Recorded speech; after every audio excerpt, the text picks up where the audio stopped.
that and we look at this album that you did with Pete Rock, Retropolitan. Yeah. Why the name Retropolitan, and why'd you want to do that? Oh man, so Retropolitan as a title, you know, it's metro, it's metropolitan as far as the city, right? And then retro as far as, you know, just taking it back but still being current and just that feeling and that vibe. So some homies of mine got a clothing line by the name of De Las Flores, based out of New York, out of Lower East Side. Okay. And they gave me a hoodie about a year ago for a modeling campaign they did, so I took some flicks for them and all that. And the hoodie said Retropolitan. So they gave me the hoodie or whatever, took the flicks, all good. So then moving forward, fast forward to the album, Pete and I agreed to do the album and everything is rocking. And I think I'm like day 2 in the studio with him. And I'm like, yo, what am I going to name this album? You know what I mean? Like, I knew what we was doing and what the vibe and the story was going to be and what it was going to be about. But I was trying to come up with titles and what was inspiring me with the music already being created. And I had the hoodie on. And I looked down, and it said Retropolitan. And I was like, yo, there it is. So then I hit my peoples at the clothing line and was like, yo, that hoodie y'all gave me kind of inspired me as far as the title. Right. Yo, I want to name this album with me and Pete, Retropolitan, you know, was that live? And it was like, oh, that's great, rock out. Like, that's dope, you know what I mean? So, absolutely. So that's how the title came about. And it just goes to the city, man. It just goes to what I'm speaking about on the album.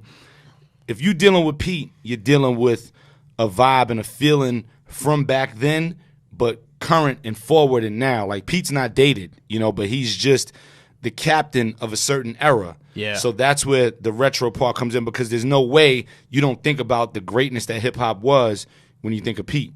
You absolutely think of that. You know what I mean? So you take that, and then I'm speaking about the city. You know, I'm speaking about what made me who I am and made guys like y'all who y'all are and listeners and all that. Like, I'm speaking about the city. So it just made sense, Retropolitan. And that's my favorite thing about the album is just the sound. It sounds very, very just like New sort York. of New York, the essence of New York and things like that. What I wanted to ask you though, getting together with Pete Rock, how did that even start? Oh man, so I've known Pete for a while, you know, just being in the game for a little while. I guess I got in like 05, 06, so I was my early days and very first EPs and mixtapes and, you know, trying to get a name and all that. So I've known Pete maybe since like 08. You know, when you in the game and you start bubbling a little bit, you at events, you running around, you moving, and you cross paths with a lot of people. Right. People that you grew up listening to, people that you're a fan of. Now you in the game, right? It's like you got drafted, you in the league. Now you on the court with LeBron and them. Now you on the court with Melo Anthony. You know what I mean? Like you in the game. That's so true, it kind of was that type of thing. So just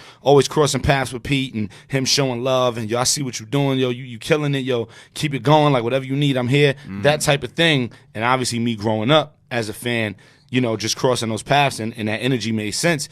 But we hadn't really done anything yet. You know, he had sent me beats. We had gone back and forth on certain things and, you know, even recorded, you know, some freestyle stuff and kind of just figuring things out. But now was the time. And as opposed to one joint, it turned into 12. You know, it turned a whole album. So it was the label, Mellow Music Group, which put the album out.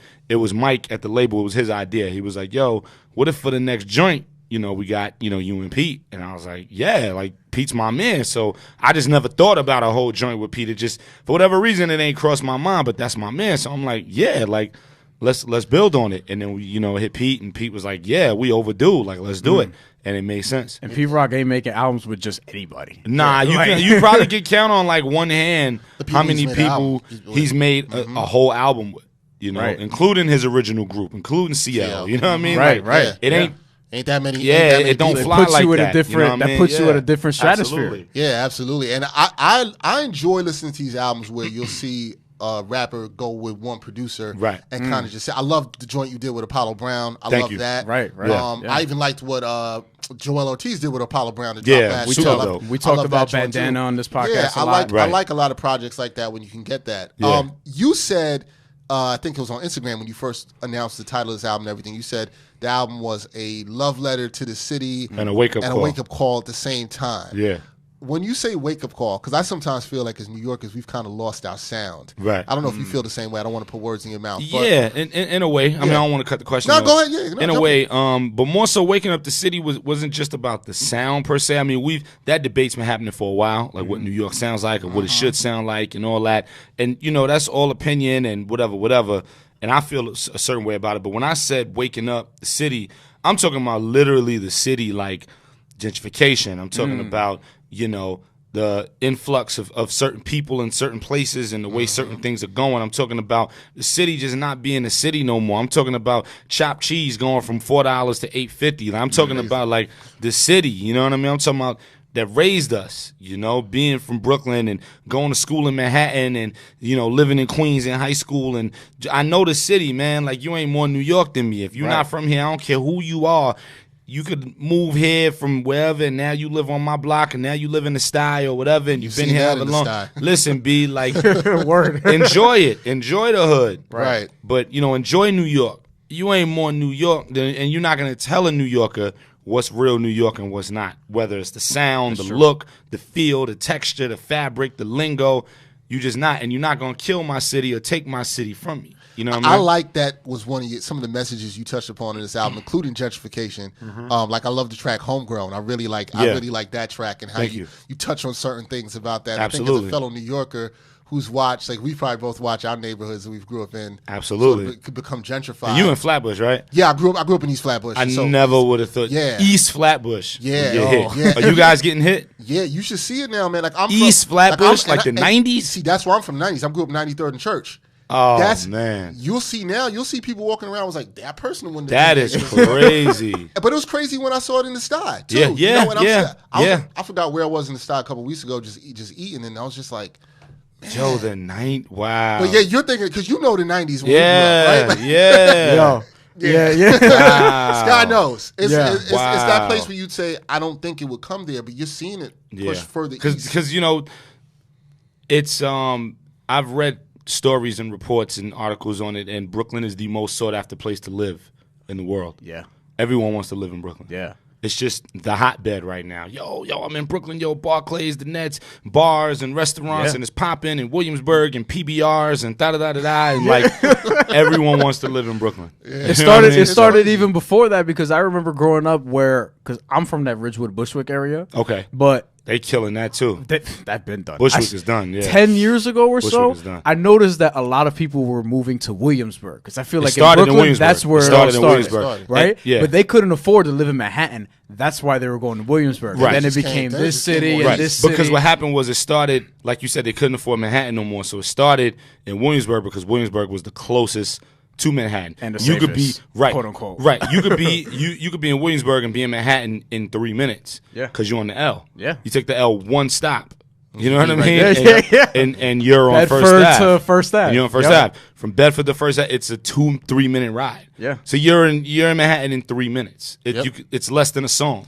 You know what I'm saying? Like, it's less than the length of a song. So it started in Williamsburg, and then Williamsburg got overcrowded and too expensive. So now you go backwards. All right, well, what's next to Williamsburg? Okay, Bushwick. Okay, at the Bushwick. Okay, the Sty. Okay, Clinton Hill. Okay, Fort Greene. Okay, and then it keeps spreading Brooklyn out. Heights. It started Dumbo. Right. Yeah. It started in Williamsburg, and then it branched out because it just got so flooded and crowded or whatever.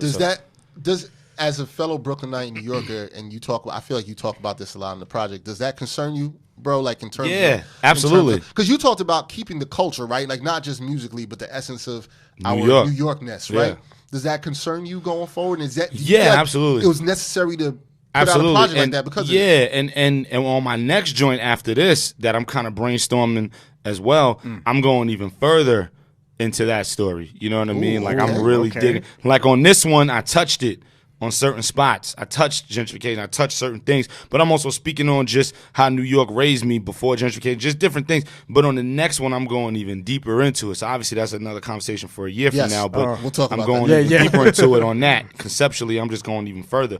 But yeah, I mean, it just was important, man. Just where I'm from, the crib, you know what I mean? Just where I'm from, man. It just was important. And again, you working with somebody like Pete, you know, it's New York. It's going to sound a certain way. Even if I didn't want to speak on this, it still would be a New York album because it's Pete. You know what I mean? So even if I was like, I'm not going to speak on gentrification or whatever the changes in New York, just rhyming, it's still going to be a New York album because it's Pete and because it's me. I loved the first time we hear your voice on the album. I think the first thing you say is, "This is what New York sounds like." So I said, I swear to God, it sounds like everything is supposed to. You said, because what I was telling the listener is, when you got word, Skyzoo, Pete Rock, when you saw our names next to each other on an Instagram post or an email blast or whatever, and you saw our names together and that we was doing an album together, you're like, oh, I know what I want that to sound like. Yeah. So I'm telling you as the listener, I got you covered. Yeah. I'm saying, opening record, the first line, I swear to God, it sounds like everything is supposed to. Meaning, like, for the next 45 minutes, everything you wanted this thing to sound like is exactly what it sounds like. And it did.